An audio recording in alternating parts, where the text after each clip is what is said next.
everyone. Thank you for coming tonight. This is the Archives Thursday Night Speaker Series, supporting archival research and local authors. Tonight we have Starley Talbott and Mike Kassel here to talk about their new book, A History Lover's Guide to Cheyenne. Before we get started, I have a couple of house cleaning items. Susie Taylor, our photo archivist at the Archives, is going to be doing our videography. So we're going to be live streamed on Facebook. No funny signs. Restrooms are in the back corner. Please silence your cell phones. Following tonight's presentation, Starley and Mike will be available to sign any books that you want to purchase, and they'll be out there on the table. Okay. So, Mike and Starley, this is their third book, Wyoming's A History Lover's Guide to Cheyenne. I apologize. It covers a time period of the mid to late 1800s and such hot topics as railroads, stock growers, the capital, airmail, planes, trains, and automobiles. This is the third book co-authored by Starley and Michael.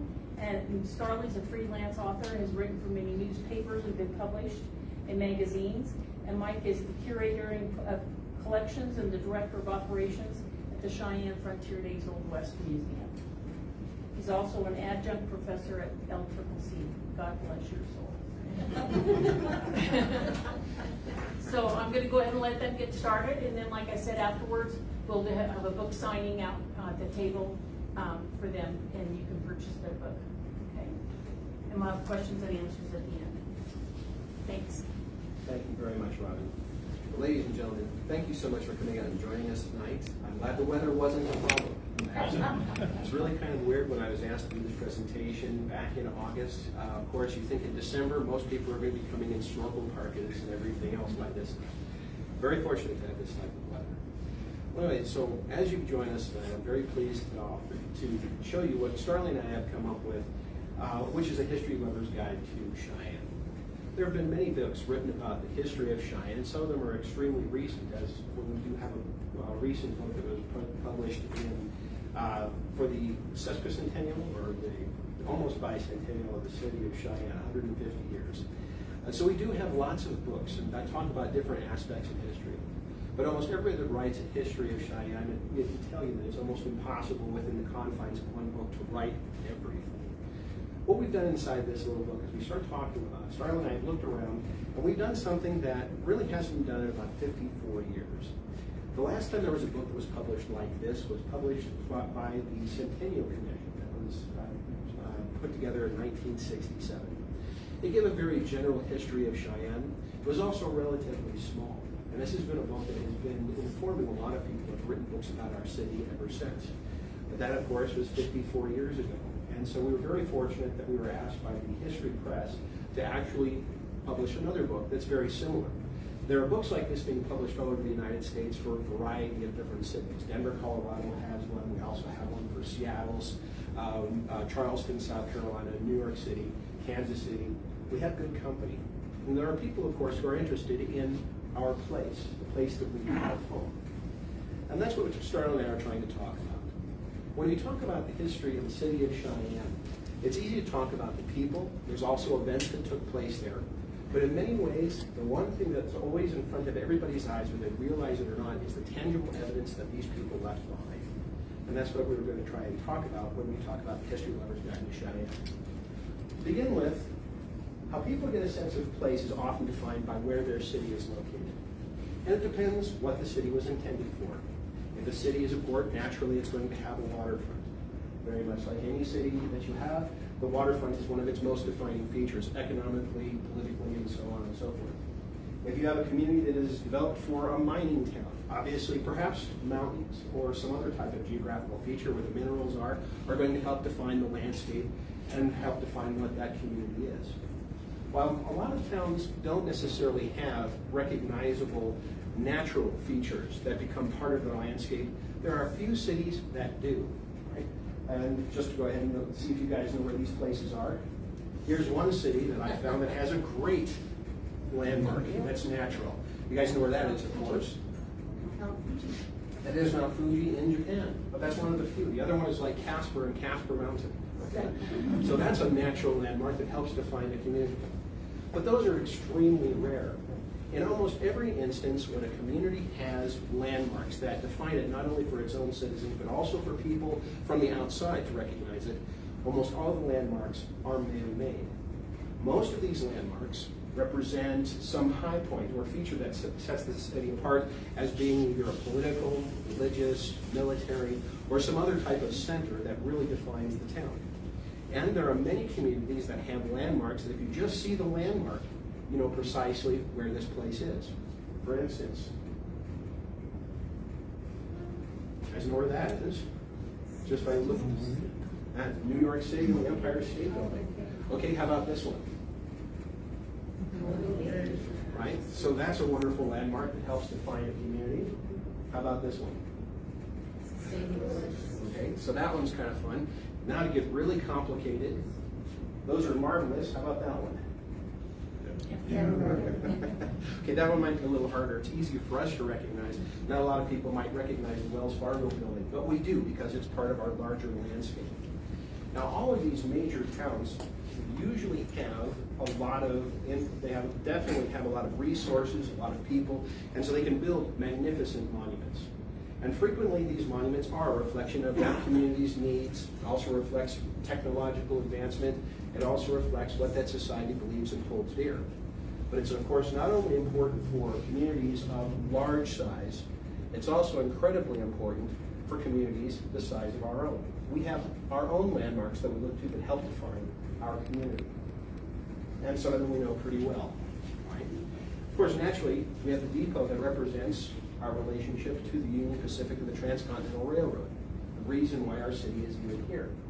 Beyond that, a little bit later, we add landmarks, like, of course, our Capitol building, which is political. Other buildings have other special significance. Say, for instance, there you go, St. Mary's Cathedral for the Catholic Church. This is the seat of their diocese, the seat of their authority.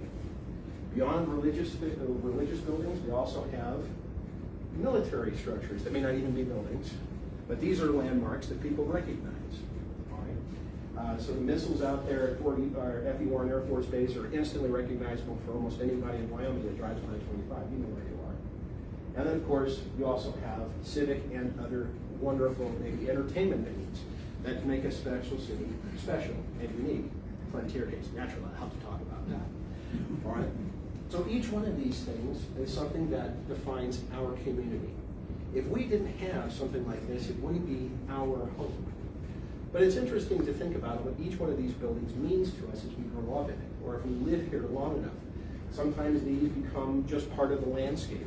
And it's a unique phenomenon in almost every community that I've ever been in. It doesn't matter if it's New York City, Tokyo, or Cheyenne, Wyoming.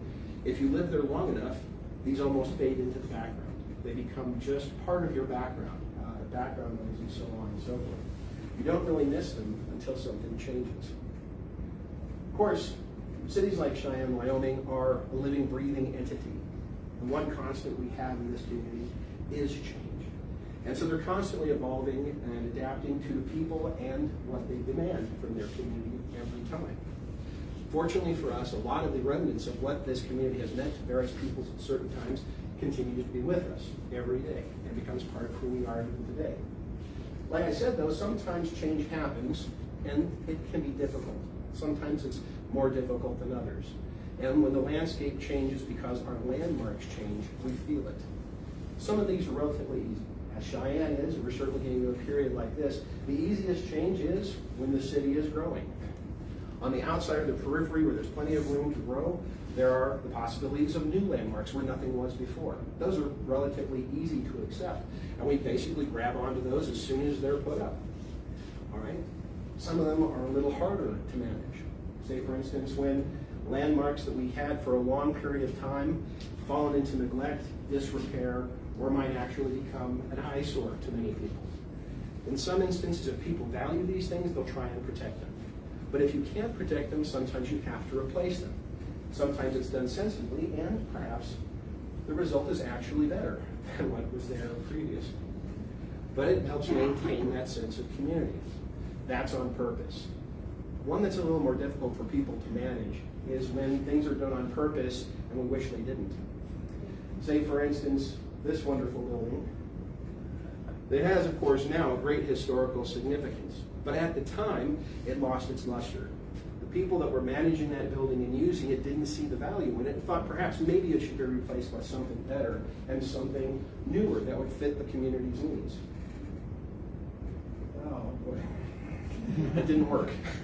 Unfortunately, in circumstances like that, when you have these types of replacements, there is a sense of regret and lamentation, but, well, what's done is done, and you kind of have to move on, you adapt. But probably the hardest one to ever get your head around is when you have a landmark that is taken from you and nobody really intended for that to happen.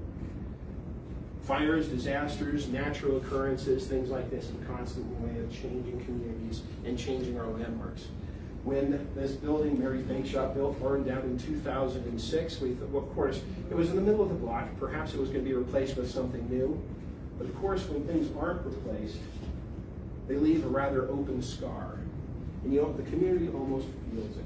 It becomes a visceral loss. And so landmarks do have a permanent place in our minds. And like I said, some of them are easier to deal with change, some of them are not. And it's a difficult problem. What we do inside this book is we talk about things that survive. We also talk about some things that disappear. And so we do talk about a lot of these different aspects. Well, what I like to talk about from this point forward, of course, this is kind of a rough place to go, but sometimes change is very, very good. We consider the fact what Cheyenne used to be when it was first built. I am pretty sure we're all very glad that this is not still what Cheyenne looks like. All right? And I love this. Consider what these people were using this entire community for. This was not supposed to be permanent in any stretch of the imagination. It was to be built quick, it was to be cheap, it was to do a very specific purpose, and as soon as something better came along, absolutely, that's what was going to happen. So this is not, in this early part of any of our pioneer cities, in particular in our own city of Cheyenne. I love this picture. This is the first known picture of Cheyenne, or at least one of them, and that is about where 16th Street is. But look at the needs. They're waiting for the Union Pacific Railroad to get here. They're buying land. They're staking claims. But even so, there are people that are living here, and so they have hardware stores, grocery stores, blacksmith shops, meat markets. You know, it's perfect for a time. Okay? At the same time that this community is going up, there is no concern about being permanent. As a matter of fact, even for the Union Pacific gets here, there's even some thought that maybe this town won't be here. Yeah, right? So there's not really a lot of permanence. They hope so. But there's a group of people that are building something far more permanent very close by because they have a better faith in what they anticipate they're going to be doing in the near future. And that's the United States military. They're going to be using the Union Pacific Railroad to give supply and resupply the forts all the way through this territory. So on the same day that Cheyenne is founded, well, that's kind of rough, the soldiers go out to the current site of F.E. Warren Air Force Base at the far west end. And right over Crow Creek, they start establishing a much more permanent community, something that wasn't going to change. So they were building it a little more durable. It was going to last. And it was also going to take them more time to build. Of course, this is fun. These two pictures are absolutely great. This next one looks kind of fun. Make sure I get this. It's hard to believe. Remember that picture I just showed you one shot ago was the early picture of Cheyenne on 16th Street. That's in August of 1867. This is January of 1868. Just a little bit less than 6 months later. It's incredible what has changed. By this time, the railroad has arrived. This brings new possibilities for the community. But what also has come with it is the Hill on Wheels town. This is a perfect thing. I love this, and when I tell my kids about this at LCCC, it's hard for people to believe this is a prefabricated city. This whole community has been several places. Matter of fact, one of my favorite readings that I had from T.A. Larson, when they were building Cheyenne, there were wagons showing up, and one man yelled, "Here's Julesburg, boys." They were following the Union Pacific, and they were bringing their buildings with them. They knew where their money was. It was with the railroaders. And so these buildings could have been placed several places along Nebraska, obviously in Colorado, and now they're here in Cheyenne, Wyoming. Much more durable, much more substantial. And they're actually making a lot of money off of the railroaders and the growing community of Cheyenne. Some of these buildings will eventually be knocked down and moved to Laramie. Rollins, Rock Springs, Evanston, and further west. And they'll be replaced with other more substantial buildings. So it's kind of fun to look about this. This again is 16th Street. There's a wonderful group of shots that I was able to pick up at the Union Pacific Museum in Burlington, Iowa. I'd like to share these with you. These are the first other professional photographs of Cheyenne that I found. And it's an interesting combination of both permanent landmarks and a less substantial city. Say, for instance, this wonderful shot. This picture is shot by a man by the name of William Henry Jackson. I don't know if you guys have heard about this guy. He's a famous photographer who would eventually make a very good name for himself photographing what would become Yellowstone National Park. In the 1860s, he was actually photographing for the Union Pacific Railroad. And this is one of his shots that he took with his glass plate negatives and slides. He's on top of a railroad car looking at the Union Pacific Railroad. Built durable, obviously the major landmark in the city of Cheyenne. You know where the railroad was. As you go further in, you can see that there in the background is Cheyenne in a semi-permanent state. Here's probably the most substantial building in Cheyenne. The intention is that the Union Pacific is going to build a massive facility here in order to take care of all of its locomotives initially. Built out of stone, it was going to be a magnificent facility and very, very expensive. But that was only the beginning for the Union Pacific. William Henry Jackson, I love the size of this. You want to see the scale? Each one of those bays is supposed to hold a locomotive. Right over there on the west-hand side, you see some guys standing on some extra building material. I don't know if you can see that. It gives you a sense of scale. It's big and it's permanent. William Henry Jackson decides to go up on top of the next largest building, which is the Union Pacific Hotel. He sets up his camera on the roof, and he decides to take samples of the city from around that vantage point. And so this next one here is a picture we got of the rail yard. Again, there's that massive roundhouse in the background, supposed to be very permanent.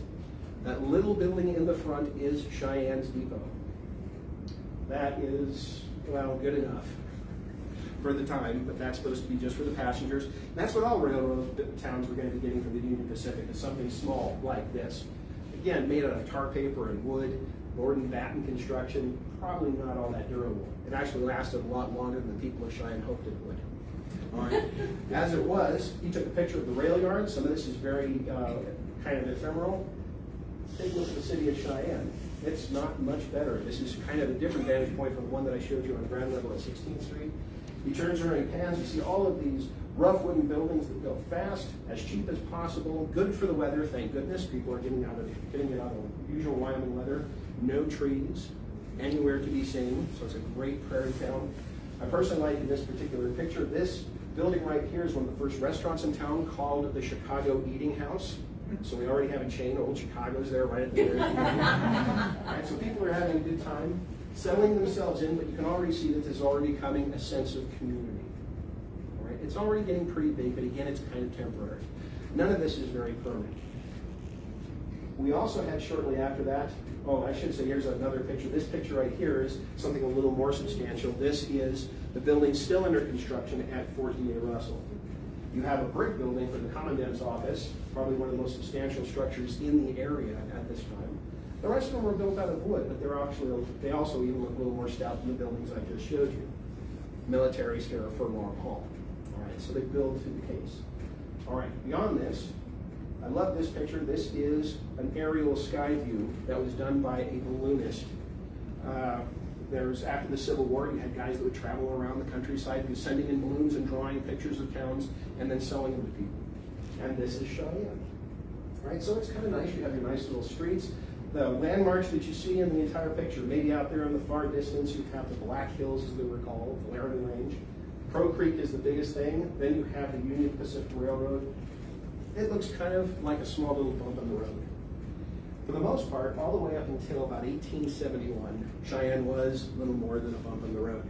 It almost got snuffed out because the Union Pacific decided to reestablish the Union Pacific facilities in Laramie. That's a whole different story, instead of staying in Cheyenne.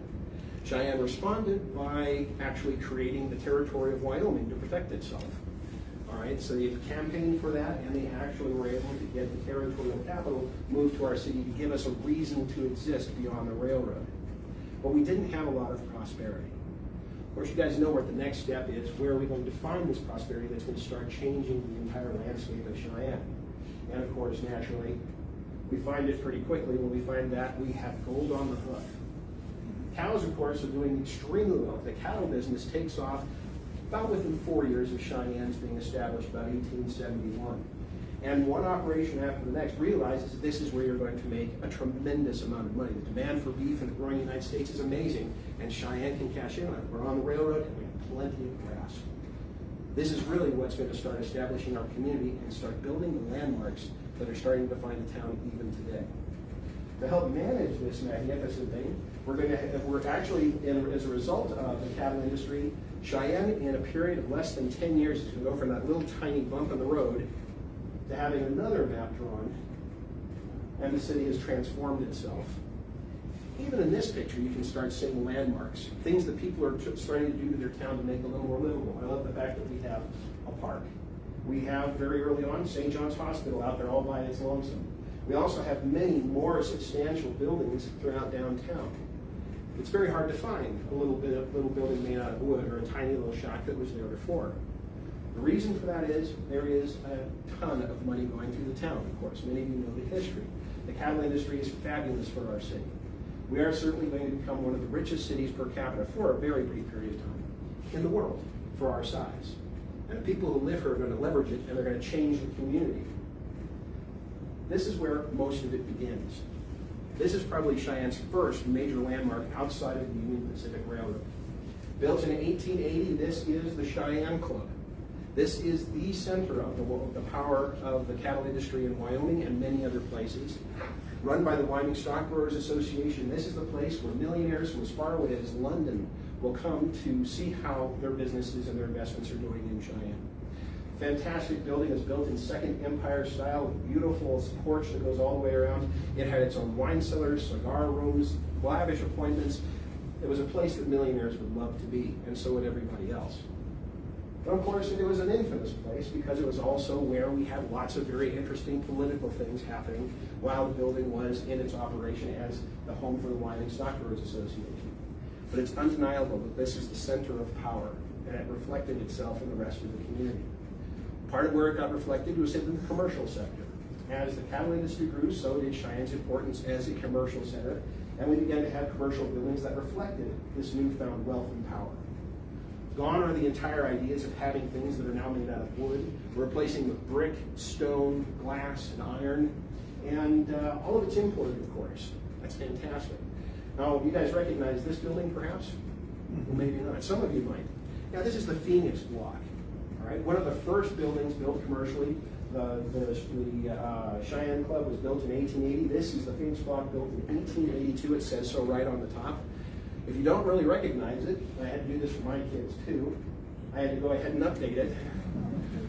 So that's the old Wrangler building in its heyday when it was first being started.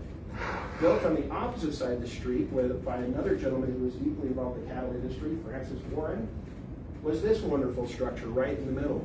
I personally love this building in Cheyenne. It's literally called the Commercial Building. Built in 1883. I love how it's appointed. You've got very different types of architectural styles. They spent a huge amount of money with stonemasons and well-cut stone, glass, the corbelling, and of course even that storefront is still pretty original to what it was back when it was constructed in the 1880s. In between, we have other buildings that are built inside the community that also become landmarks. Maybe not right away, but they're starting to come back, like the old Atlas Theater built in 1887, pretty quick. But I love this. This building is also one of those that people, while it has suffered some change through time, people are investing in it. It's important to them. And so they're trying to bring it back and protect it. So this one survives. So did all the others. They have become part of our community. All right, so we have commercial buildings. And I love this particular picture. This is a picture of 16th Street from the opposite direction in the late 1880s.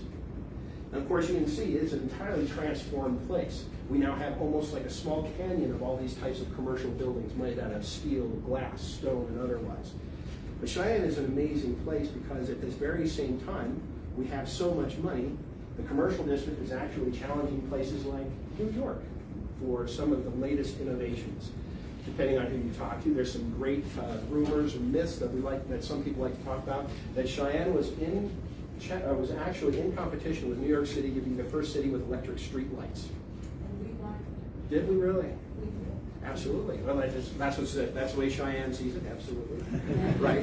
That's the way it is. But of course, it makes a lot of sense. These cattlemen, with all their millions of dollars, were happy to make all these great changes and challenge the bigger cities for the greatest innovations.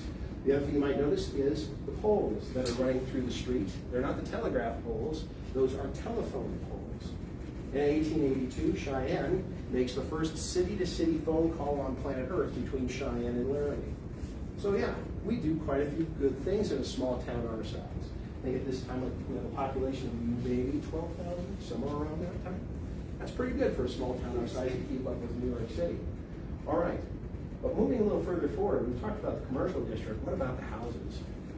Again, this reflects what people are able to build. These wonderful landmarks, this is called Millionaires Road. This is where all of the cattle barons and early, very wealthy bankers and other people in business in Cheyenne used to live. It used to be called Ferguson Street. Now it's called Cary Avenue. I can't even tell you where that was. The landscape has changed. But what is funny is to think about and find other pictures of what they may have looked like on the inside. Thanks to our connection to the railroad and the vast amount of money, these houses were lavishly appointed with things like leather wallpaper, central heating, electric light, telephones in some cases, but they were able to have furniture imported from London, Paris, China from China. I mean, it didn't make any difference. The money was no object to a lot of these men, and their houses are lavishly appointed to reflect that. One of the houses that still survives from this time period isn't in the same location. This is the first Magel mansion, or the Magel house. I believe this one was built in 1882. And certainly a nice little community. It looks pretty authentic, and it's certainly very stout, much more substantial than the wooden cottages that he may have lived in when he first got here.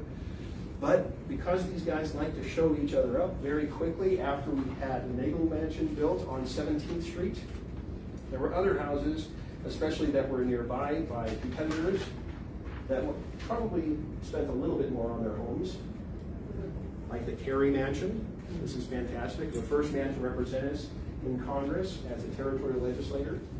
All right, and then we also had other magnificent buildings like the Whipple House. Again, it's 17th Street, right across, very nearby. It doesn't look quite the same. A lot of its fenestrations and things have changed on this building, but it's still a landmark within our community. Absolutely amazing house. And of course, we have other houses that we wish were still around, but are gone as well, like this fantastic structure. A lot of people growing up here love this. Built by Alexander Swan, the greatest of the cattle barons of all time, for his daughter when she got married to the Van Tassels. They were also very important for the cattle industry. But I think that building only lasted until, the house proper lasted until the 1930s, when it was replaced by a fire department, a new requirement. The carriage house remained all the way up until when I was a kid, and I think in the early 1980s they tried to move it because they wanted to save it, and it didn't want to go. And so it fell apart. Too bad. All right, so at least the intention was there. Now I think it's being used bits and pieces for a wall around the playground at Holiday Park. All right, so Kassel there is still with us, but only as memory. So lots of whimsical things, a lot of magnificent, beautiful homes for the very, very wealthy. But it's even the people that live in the middle class that were able to afford very nice structures that wouldn't have been recognizable 10 years before in that community. Here we have this wonderful house. This is known as the Corson House, built in 1883. Probably an early version of a stick Victorian house, East Lake house. It's now what Daniel Marks is today. It has survived. But this is a great example of middle management or a middle class income house. A lot of these are still surviving and surviving our community as well. But of course, beyond housing and commercial, we also have other buildings that start defining the community, like this one. The wonderful Opera House that used to be downtown, doing this on 18th and Capitol Avenue. But it was a wonderful structure. Of course, it was able to, because of the wealth, they were able to attract the greatest acts of all time coming through the United States on the Union Pacific between New York and San Francisco. They performed here to this small town, brought people up from Denver to see our shows. How wonderful. But at the same time, this building also served as a Swiss Army knife It was also our first library in the territory, and it also served for a time as a place where our territorial legislature met, all right, before we had our Capitol building. So it was an important civic building and government structure all in the same time. All right. Moving a little bit further forward and beyond. Obviously, when we get big and powerful in Cheyenne, we like the fact that we have so much money to spend. And we start building even bigger landmarks that will reflect our prowess and our place and our stature. Specifically, if we want to start talking about where we're going to be as the temporary capital of Wyoming. All right? The fact that in 1886 they spend something, what was it? Oh yes, $150,000 to build a brand new Capitol building. I wish my house looked like this for $150,000. It's amazing how far money goes. But I love this. We have the Masons lowering the cornerstone in a huge ceremony. Very shortly after 1886, of course, none of them realized what's going to happen, that the rug is going to be pulled out from under them in the winter, when the winter of 1886-87 wipes out the cattle industry. Well, the building keeps going and is eventually finished in 1887, and it, of course, is the landmark that represents our government, that still represents our city today, probably one of the first. Almost concurrently at the same time that the Capitol was being built, people like Francis D. Warren and Joseph Carey approached the next big entity, the Union Pacific, and said, boy, look at this wonderful thing that's happening in this beautiful city, and look what you're being represented by. People are being dumped off in Cheyenne at a shack. Now, I'm paraphrasing, of course. But taking a look at what this tiny little depot that's been down there since the beginning of the city, they said that's terrible. It certainly doesn't reflect the amount of money this community is making for you. And so they leaned on the Union Pacific Railroad, and they agreed that perhaps they should have a depot here that reflects Cheyenne's importance to the Union Pacific. I love these early pictures. These also came from the UP Museum in Burlington, Iowa, where we have, of course, the very beginnings of our depot. My kids pointed out there's not a hard hat or safety harness in sight. It's kind of a neat thing. And of course, I love the story that I love telling about this is the fact that you see down here across the bottom, keeping people out of the construction site, they have all those fences that are plastered with all kinds of posters and handbills and all kinds of things. And then when they get the first floor finished and they have doors and windows in, they pull up the fence boards and use them for the flooring of the second and third floors.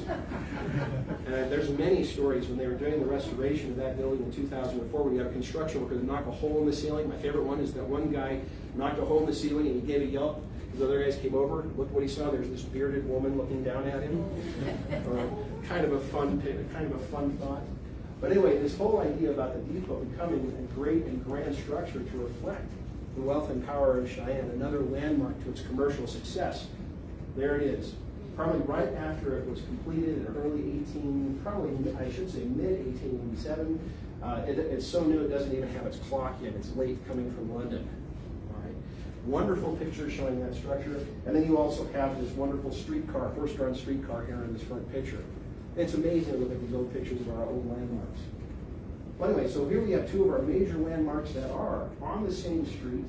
And I think one of the favorite stories, this is a picture taken from the top of the depot, looking down now Capitol Avenue towards the other landmark.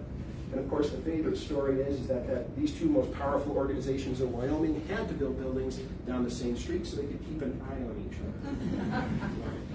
other. It lends itself to some good rumors and some good stories. But again, I love how this community is. This is not an insubstantial town. You see spires for churches, big buildings that represent schools, huge commercial structures, including the Wrangler building, and of course the streetcar. I think that's just absolutely fantastic. We have lots of ambitions. Even if the cattle industry is suffering, we are so proud of our community that even while we're trying to campaign for statehood, it's the city that we decide to focus on here in Cheyenne, the new capital for the state of Wyoming. And I love this. This is probably the most beautiful hand-drawn illustration of Cheyenne I have ever seen. This is for the Cheyenne Daily Leader on July 10th, 1890, celebrating Wyoming becoming a state. They don't even focus on the Capitol building, depot wins. But I love how you have all these structures. This could have been a picture of downtown St. Louis, especially if you look how busy the streets are. I think the people are like one half size, and there's a lot of them all over the place. But it's really a beautiful, beautiful illustration. People love their town. And you see a lot of the landmarks I've already talked about, from the depot to the Wrangler, the Normandy Block to the Opera House. Of course, we want to keep going. There are other things that are changing, and the landscape is changing because of our landmarks. In 1889, the Union Pacific reorganizes and comes back to Cheyenne and builds the facility that it was always supposed to have here since 1867. Here we have an early shot of some of the many machine shops that the Union Pacific starts building in 1889 and will continue building until the 1950s. All right. Beyond the Union Pacific coming in, the base itself also growing in importance, even though the Indian Wars and many of the forts that it was representing to supply are all fading into the past. The fort maintains an importance within the United States government and continues to be developed and grows through the 1870s and 1880s. And then we have new commercial structures after we become a state that start coming in and really helping define other parts of our community. Of course, I love this one. This is the Tivoli building, built in 1892. Massively wonderful fenestrations, great architecture on this structure. Then we have this structure, and this goes a little bit into the 20th century. This is the telephone building in 1906. I believe it's on 17th and Capitol Avenue. Love the telephone lines up there. Another wonderful building is this one right here, the Majestic Building, built in 1907. So that first decade in the 20th century must have been wonderful. There you have this structure. Very shortly, it's going to be joined by the Plains Hotel, slightly behind it.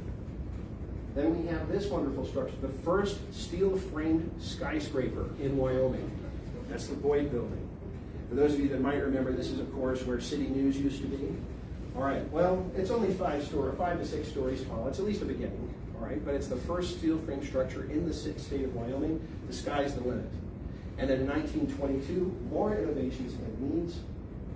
We have this building, the Hines Building, constructed, which is the first completely fireproof building, which I'm very grateful for after 2006, that structure was able to survive the loss of its neighbor.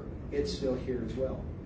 One of the interesting points, you might notice that all the buildings that I pointed out for these new major innovations and landmarks, they're all on the corners of each one of these blocks. They're not in the middle. The builders put these things here because this is the most prominent place in the downtown area. They become landmarks on their own. And buildings on corners define the entire block. So, I mean, they're amazing to have these things helping define our community. All right, houses too. Okay, let's go ahead and go through this. My picture's not too big. There you go. Not houses. Houses of worship. We start changing and making these much more permanent. I love these next 3 structures because they're made by the same builder, Mr. Keefe. All right, first is St. Mark's Episcopal Church, started in 1886. In 1890, just a little bit further away, down across the way, is the First Methodist Church, much more technicolor. All right, different types of stone, but you can definitely see his hand in it.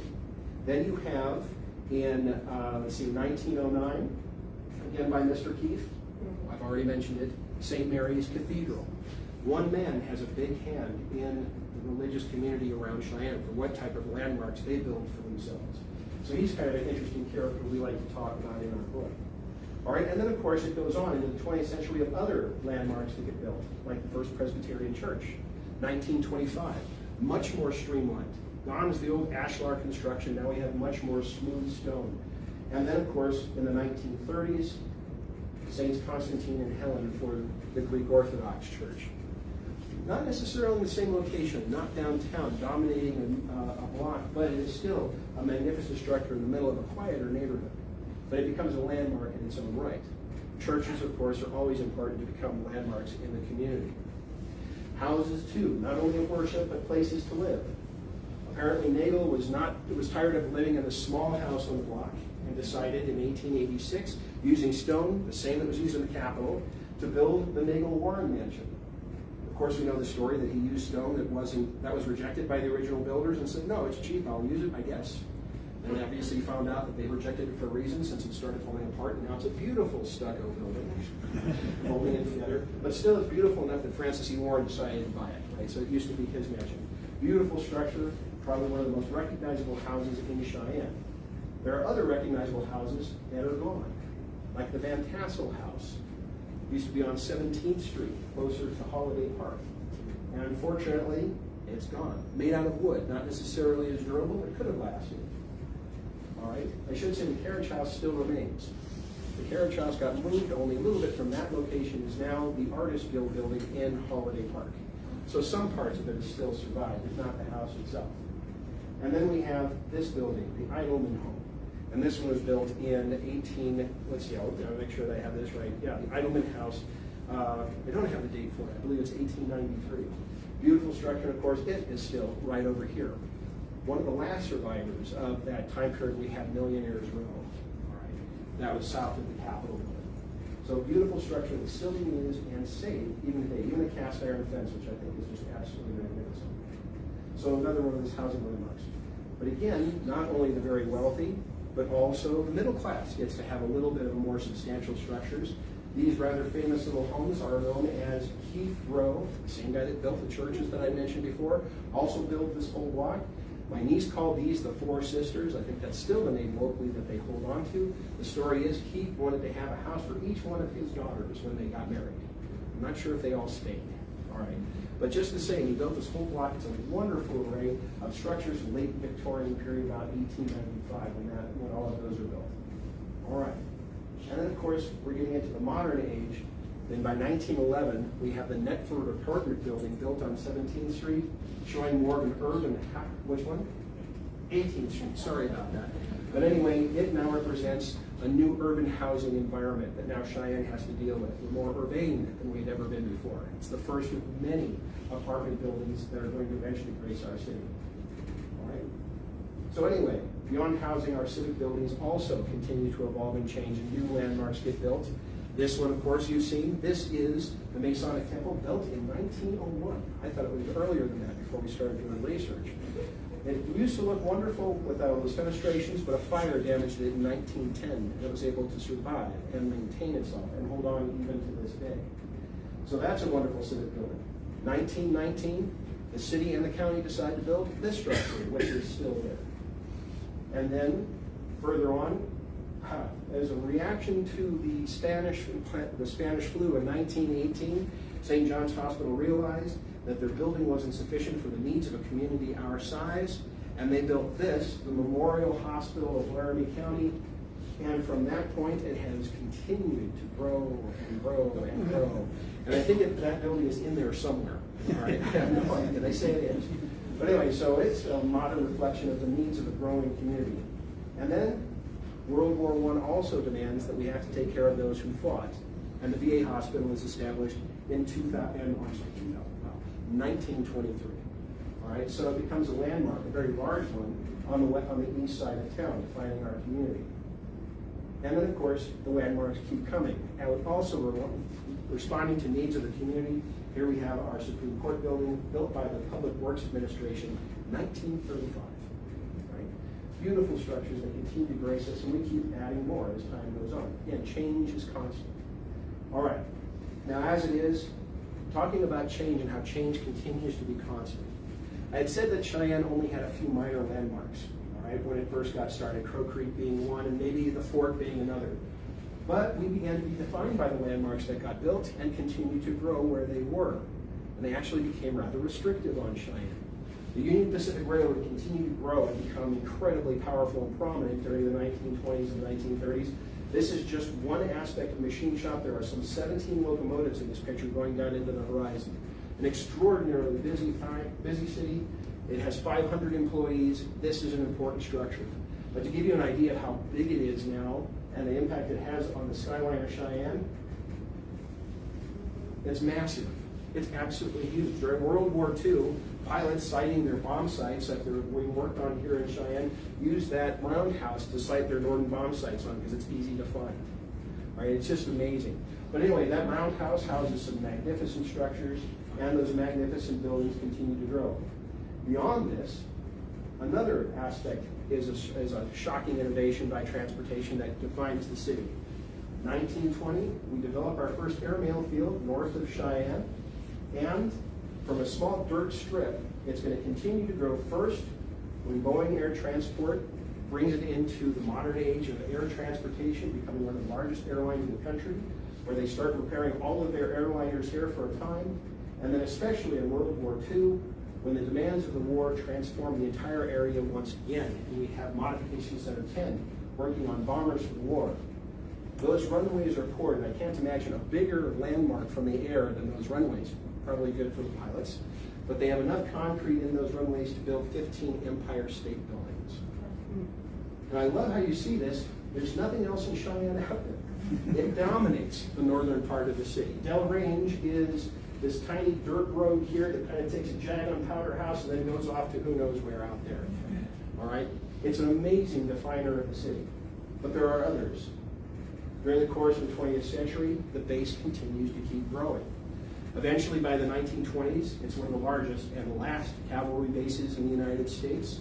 It builds all these magnificent structures in the early part of the 20th century. And there's some of the cavalry showing some of the beautiful homes for the officers, some of the best in the entire city that are being built there as well. It is a permanent, well thought of post even then. And then, of course, with the innovation and adaptation for new political challenges, the base continues to adapt and change. It grows and even outgrows its original boundaries and starts growing towards the city of Cheyenne and becomes its western boundary. That's the Wary housing from the 1950s. I think at one point in the 1950s, that base had a population of 20,000 people. A town right next door. All right, all was completely independent. All right, so there we have on the south the railroad, to the west, the base, to the north the airfield. Oh, and right in between, if we just had a little bit of space in there, we decided we're going to do something with this wonderful rodeo thing we came up with to entertain the crowds. Here we have Pioneer Park, the first place that Cheyenne Frontier Days was held, just to the west of Cheyenne and almost to the base. That got outgrown very quickly, and they went out to an unused piece of ground, a full 86 acres, to become the grounds of Cheyenne Frontier Days today. Another major landmark that people make pilgrimages to, from Texas and from all over the United States. So it's an amazing landmark that continues to change and adapt, now within the confines of where it is, because, well, as they like to refer to it, it's hallowed ground. Where else will you go now? All right, after 125 years. All right, beyond this, another major, I love this particular picture. I'm not going to say another major. Look how Cheyenne is now defined by its landmarks. Before it was just a way, it was only how people found their way around the buildings and other places, but look, to the south, the railroad dominates everything to the south. To the west, the base. To the north, the airfield.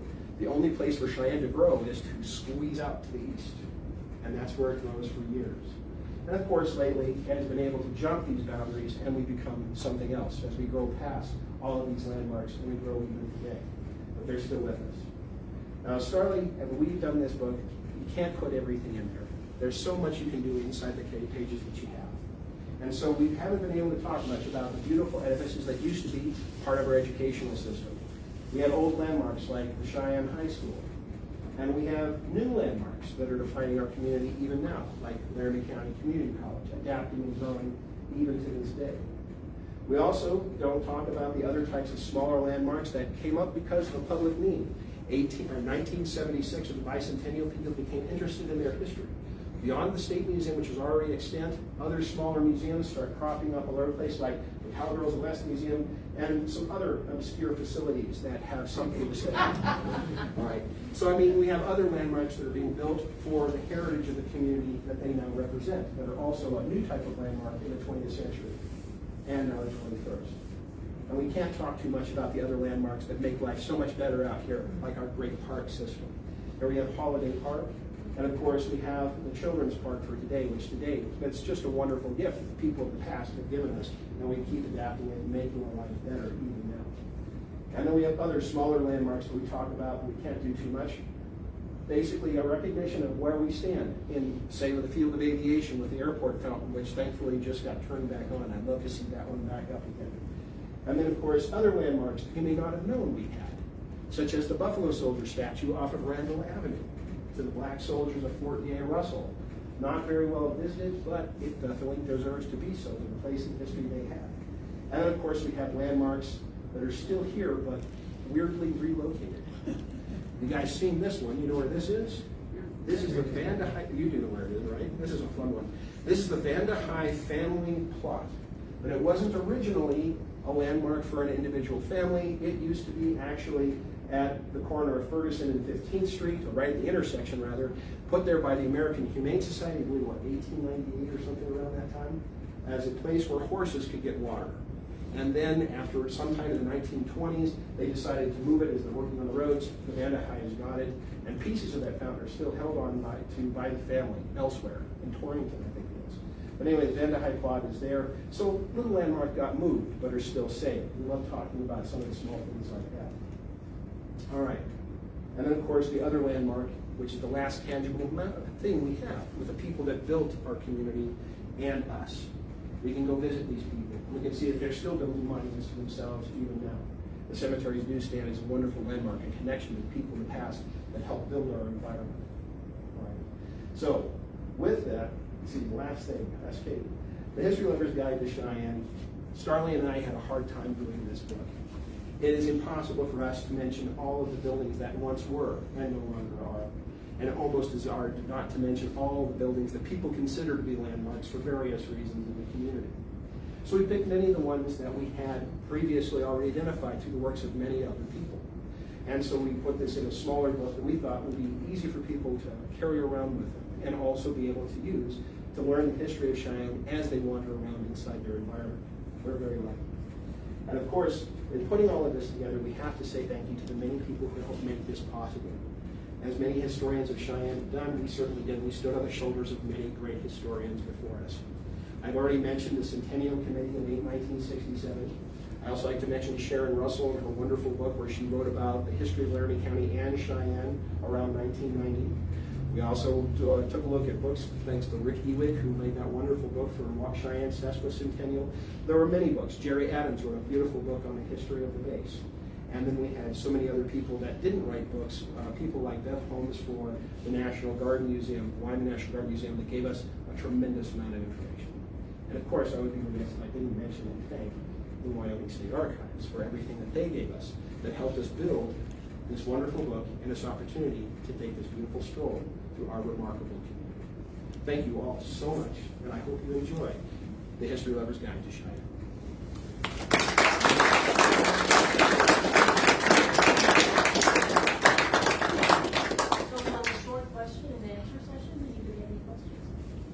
Yes, sir. No. Where did they get all this stone building? Various places. Various Well, they places. shipped it in on a railroad, but, you know. The railroad made a lot of things possible. If I remember correctly, the stone for St. Mary's Cathedral was brought down from around, I think it was around Torrington. They had a quarry up there for that building. I know that for the depot, they actually had, the stone that they got for the depot was from where the Horsetooth Reservoir in Fort Collins is now. And so not all stone came from the same place. Obviously, you did not get the stone from St. Mark's Church, the same place they got from the First Methodist Church, bright orange and deep gray. So they were able to bring stone in from all over thanks to the fact that Cheyenne had so much access to the railroad.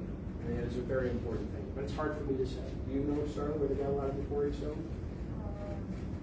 Like out toward Horse Creek, further out. Like by Federal or something like that? There was a quarry out there. Yeah. So yeah, I mean, they did get local stone if they could, but many times they could afford to bring stone a lot further away. Right. Other questions? I have one. Okay. What was your whoa, I did not know that moment or item? All right. Do you want to go first, Charlie? Yeah, mine, I had a couple of them, and mine was the Buffalo Soldier statue. I'd never seen that before. And I might say I recommend getting out and walking these wonderful streets. It's amazing what you'll see if you get out and walk. I did. I came in, parked here, walked over to the Capitol, and I walked down all those main streets and back up. So the Buffalo Soldier statue was one, and then the Humane Alliance fountain. I thought that was just a great story. And we were able to contact some of the family of the Vanda family, and they gave us some information about it. So that was my two. Yeah. I'm constantly amazed by this town. I grew up here and I had no idea. You know, that's kind of an easy thing. Like you said, if you're a kid, you just don't really recognize what's around you. So it's been kind of a lifelong experience of exploration and excitement with something new. For this particular book, I was amazed with just what happened on the base, on the fort. It was a kind of catch as catch can kind of operation. There were times when we thought the fort was going to be abandoned. I can't imagine where we get these rumors today. But it seemed to be a natural thing that that fort would go and have 3,000 to 4,000 soldiers at the height of the Indian Wars, and then go down to 200 to 300 that would just basically keep the buildings maintained, and then everybody would start to emergently close. And then for the next few years, the base would be up to 20,000 people, and then it would start declining over and over again. And the base has gone through several different phases of being very, very small, and then gigantic, and then very, very small, and very, very gigantic. Right now, it's been kind of stable for the entire time that I think we've been here. So it's been staying probably around 5,000 to 6,000 personnel at any given time. But right after during World War II, it was just amazing that they had 20,000 infant quartermasters or a training corps. And then after 1947, when the Air Force took that base over, they trained all of their personnel in the Air Force on how to do things that weren't flying planes. How to do wiring, how to do communications, how to do medical information, how to do security. They sent all of them here to Fort Francis E. Warren Air Force Base. And to me, that was amazing, that city was, or that entire base was so big and it fluctuated so much. I thought it was more stable than it was. It's doing pretty good right now. But I think that's probably one of the biggest shocks. I thought that was kind of impressive. Something I learned a few years ago when I took the journalism class at UC was there are two sacred cows in Cheyenne. Do you know what they are? Called sacred cows. They're sacred. You don't write anything bad about them. So does anyone know what they are? The Air Force Base is one of them. The other one is Cheyenne Frontier Base.